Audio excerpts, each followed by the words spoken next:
Assalamualaikum warahmatullahi wabarakatuh. Salam sejahtera bagi kita semua. Sebelumnya, perkenalkan nama saya Rina, nomor mahasiswa saya 211830115. Di sini saya akan menjelaskan analisis fundamental saham BSDE. Yang pertama ini ada sejarah saham BSDE. Saat ini BSDE memiliki anak usaha yang juga tercatat di Bursa Efek Indonesia BEI, yakni Duta Pertiwi Tbk DUTI. Yang kedua, berdasarkan anggaran dasar perusahaan, ruang lingkup kegiatan BSDE adalah berusaha dalam bidang pembangunan real estate. Saat ini BSDE melaksanakan pembangunan kota baru sebagai wilayah pemukiman yang terencana dan terpadu yang dilengkapi dengan prasarana, fasilitas lingkungan dan penghijauan dengan nama BSDE City. Selanjutnya, pada tanggal 28 Mei 2008, BSDE memperoleh pernyataan efektif dari BAPEPAM LK untuk melakukan penawaran umum perdana saham BSDE IPO kepada masyarakat sebanyak Rp1.093.562.000 dengan nilai nominal Rp100.000 per sahamnya dengan harga penawaran Rp550.000 per saham. Saham-saham tersebut dicatatkan pada Bursa Efek Indonesia BEI pada tanggal 6 Juni 2008. Selanjutnya, Bumi Serpong Damai Tbk BSDE City.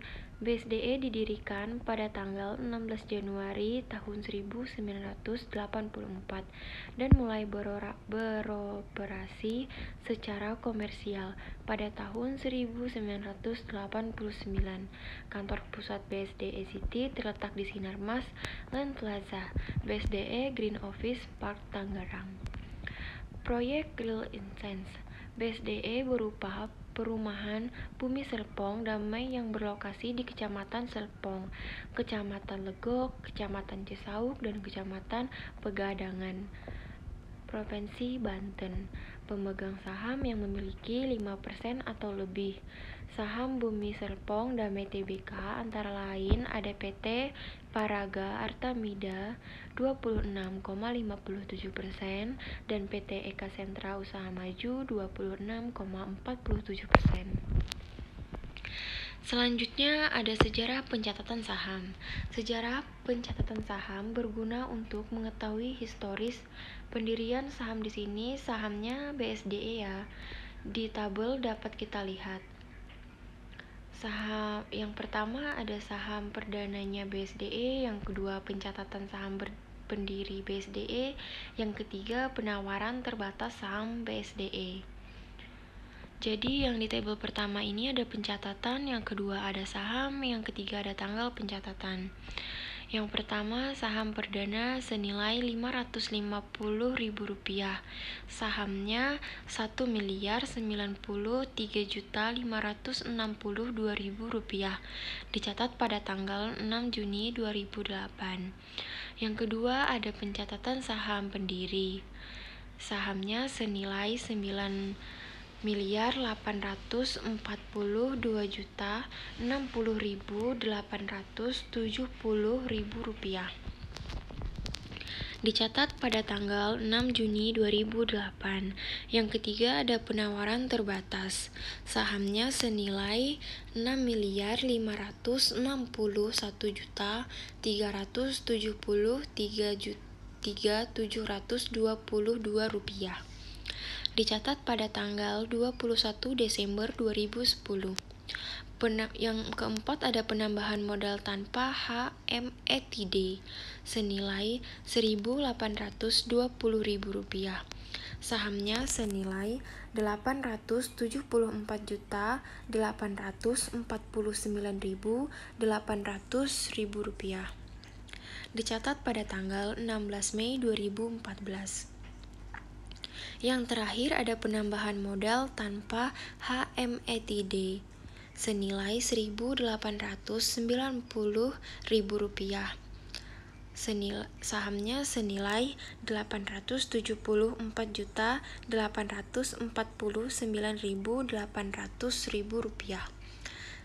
Dicatat pada tanggal 14 April 2015. Jadi saham diterbitkan kepada PT Paraga Artamida dan PT Eka Sentra Usaha Maju dengan jumlah masing-masing sebanyak Rp437.424.900. Selanjutnya ada Dewan Komisaris dan Direksi. Yang pertama, tabel nama, yang kedua, jabatan. Jadi yang pertama ini ada Mukhtar Wijaja, jabatannya Presiden Komisaris. Yang kedua ada Teki Mailoa, jabatannya Wakil Presiden Komisaris. Yang ketiga ada Yosef Francisus Bonang, jabatannya adalah Komisaris. Yang keempat ada Teddy Pawitra, jabatannya Komisaris Independen. Yang kelima ada Susiyanti Bambang Hirawan, jabatannya Komisaris Independen. Terus ada Francisus Savarius Ridwan Damali, jabatannya Presiden Direktur. Terus ada Michael Jackson Purwanto Wijaja, jabatannya Wakil Presiden Direktur. Terus ada Petrus Kusuma, jabatannya Direktur. Terus ada Syukur Lawijena, jabatannya Direktur. Terus ada Hermawa Wijaya, jabatannya juga Direktur. Ada Lijani Harjanto, jabatannya Direktur. Terus ada Liau Heri Hendarta, jabatannya Direktur. Yang terakhir ada Monique William, jabatannya Direktur Independen. Selanjutnya, analisis fundamental saham BSDE, aset vs hutang vs modal. Jadi, aset atau aktiva adalah semua sumber ekonomi atau nilai suatu kekayaan oleh suatu entitas tertentu yang diharapkan memberikan manfaat usaha di kemudian hari. Aset dimasukkan dalam neraca dengan saldo normal debit. Jadi, utang adalah sesuatu yang dipinjam baik berupa uang maupun benda. Seseorang atau badan usaha yang meminjam disebut debitur. Entitas yang memberikan utang disebut kreditur. Utang merupakan pengorbanan manfaat ekonomi masa datang yang mungkin timbul karena kewajiban sekarang. Modal adalah kumpulan dari utang atau barang yang digunakan untuk menjalankan suatu usaha. Nilai buku adalah nilai sebuah aset yang dinyatakan dalam pembukuan. Nilai buku biasanya dihitung dengan cara mengurangi nilai aset terhadap akumulasi, depresiasi, atau penyusutannya. Nilai buku juga dapat dihitung dengan mengurangi total aset dengan aset tidak berwujud dan liabilitas. Dapat kita lihat di tabel aset vs hutang vs modal ini, saham BSDE pada tahun 2013. Hutang lebih di atas persentasenya dibanding modal. Aset yang dihasilkan di tahun ini lumayan menyeimbangi penutupan hutang yang lebih banyak daripada modal. Di tahun 2004 hutang tetap, berarti stabil ya. Aset dan modal juga bertambah, berarti ada kemajuan. Kalau di tahun 2015 hingga 2019, ketiga kategori yakni aset, modal, dan hutang juga bertambah, tapi dapat menyeimbangi sehingga saham tidak mengalami kebangkrutan. Terus kesimpulan yang dapat diambil dari tabel ini bahwa dengan berjalannya saham, maka aset modal dan hutang akan bertambah naik jumlah dan persenannya. Selanjutnya, aset lancar vs hutang lancar. Aset lancar adalah jenis aset yang diharapkan dapat segera digunakan dalam jangka waktu dekat, biasanya kurang dari 1 tahun, Terus utang lancar adalah kewajiban untuk mengeluarkan sumber daya yang dimiliki yang mengandung nilai ekonomi untuk membayar kewajiban. Terus dapat kita lihat dari tahun 2013 hingga 2015 ini aset lancar dari saham BSDE ini naik turun ya. Memang susah menyeimbangi aset lancar seperti yang terjadi di tahun setelahnya, yakni 2016 sampai dengan 2019 yang mengalami kenaikan berurut dan pesat. Hutang lancar pada tahun 2013 hingga 2015 mengalami kenaikan yang berarti tanda merah bagi saham BSDE. Pada tahun 2016 mengalami perubahan, yakni hutang lancar bertanda hijau atau mengurang. Akan tetapi tahun setelahnya terjadi penambahan hutang saham BSDE. Tahun 2018 hingga 2019, saham ini kembali jaya dengan jumlah hutang lancar yang menurun. Terus modal kerja bersih di sini cukup dilihat saja, lebih dominan mengalami kenaikan, tanda hijau. Ini berarti saham dapat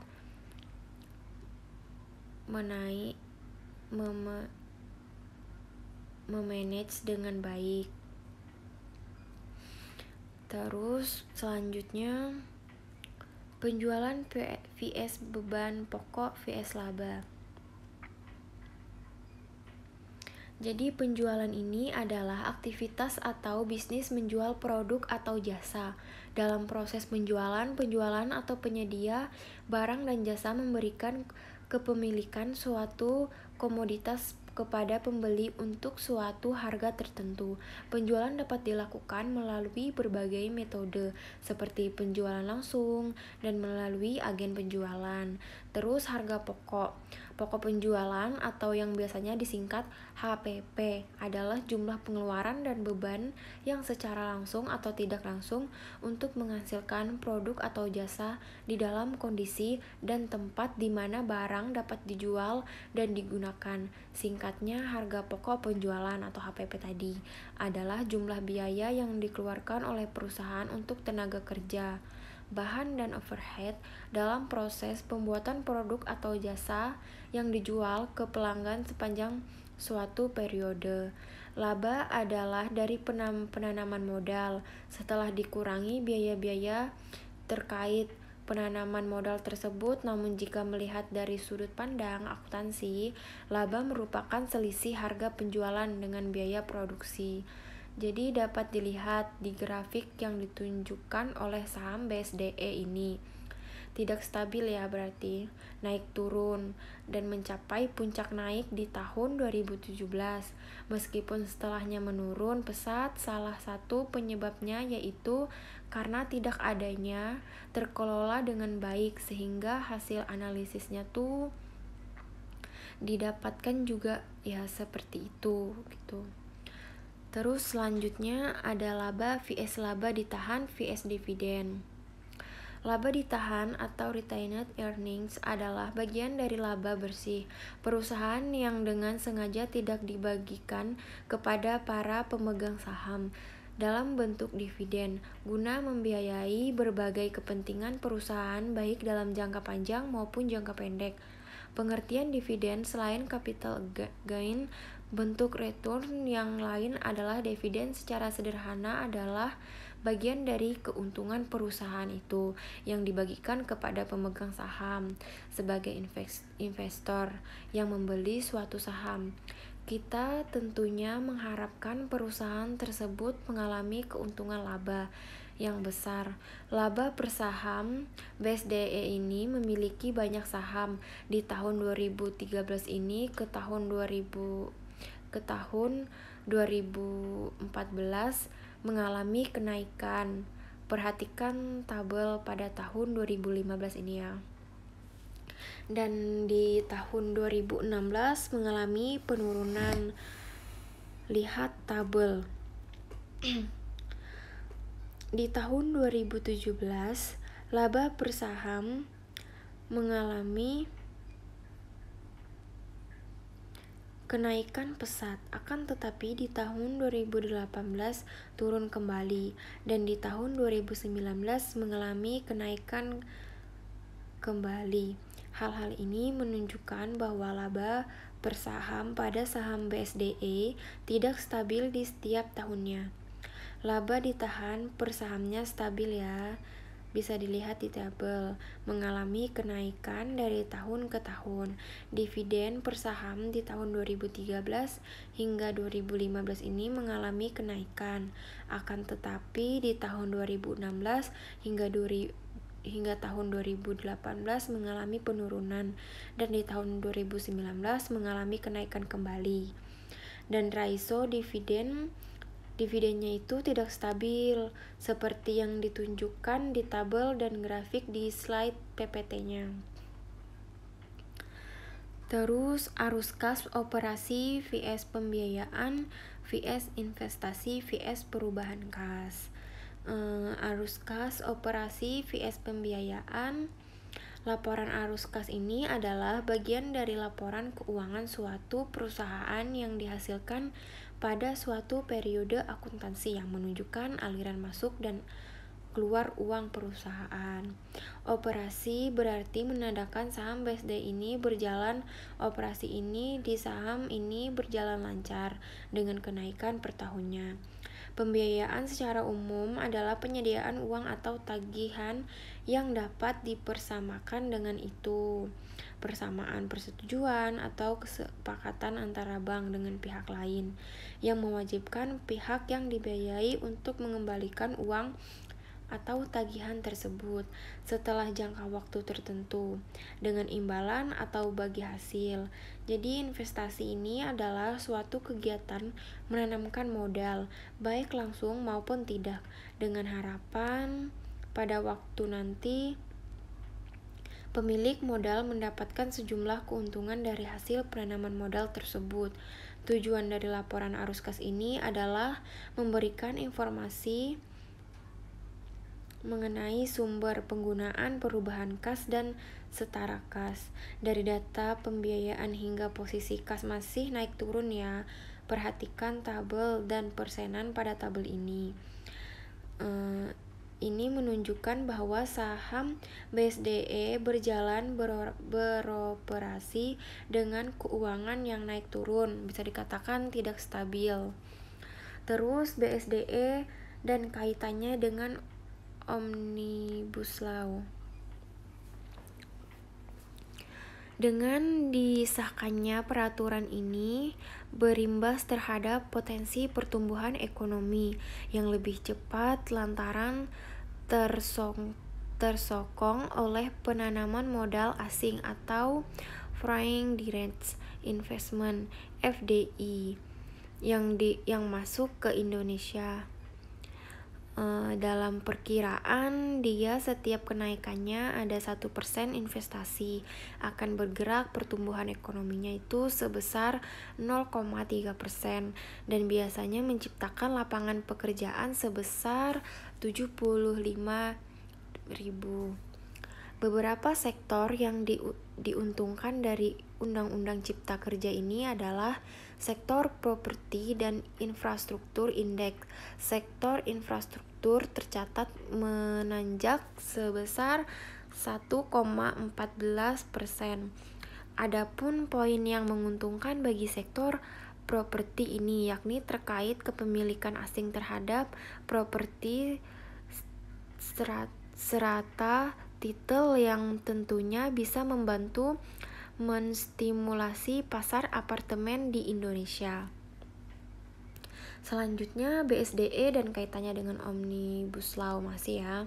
Selanjutnya sektor infrastruktur memperoleh keuntungan karena potensi investasi asing lebih besar yang masuk ke Indonesia untuk mendukung pembangunan infrastruktur yang memadai di seluruh Indonesia.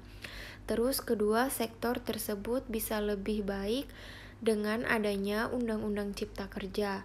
Akan tetapi kedua sektor ini masih sulit untuk pulih seperti kondisi semula selama angka kenaikan kasus COVID-19 belum dapat ditekan. Selanjutnya dari sektor properti misalnya seperti saham-saham BSDE, CTRA, SMRA, dan PWA-ON.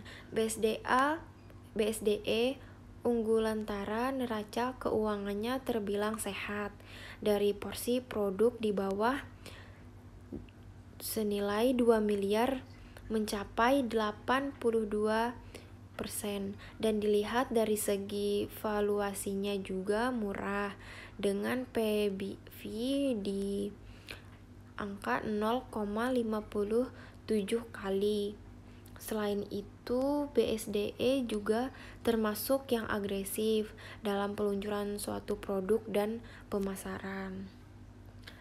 Cukup sekian presentasi dari saya. Terima kasih.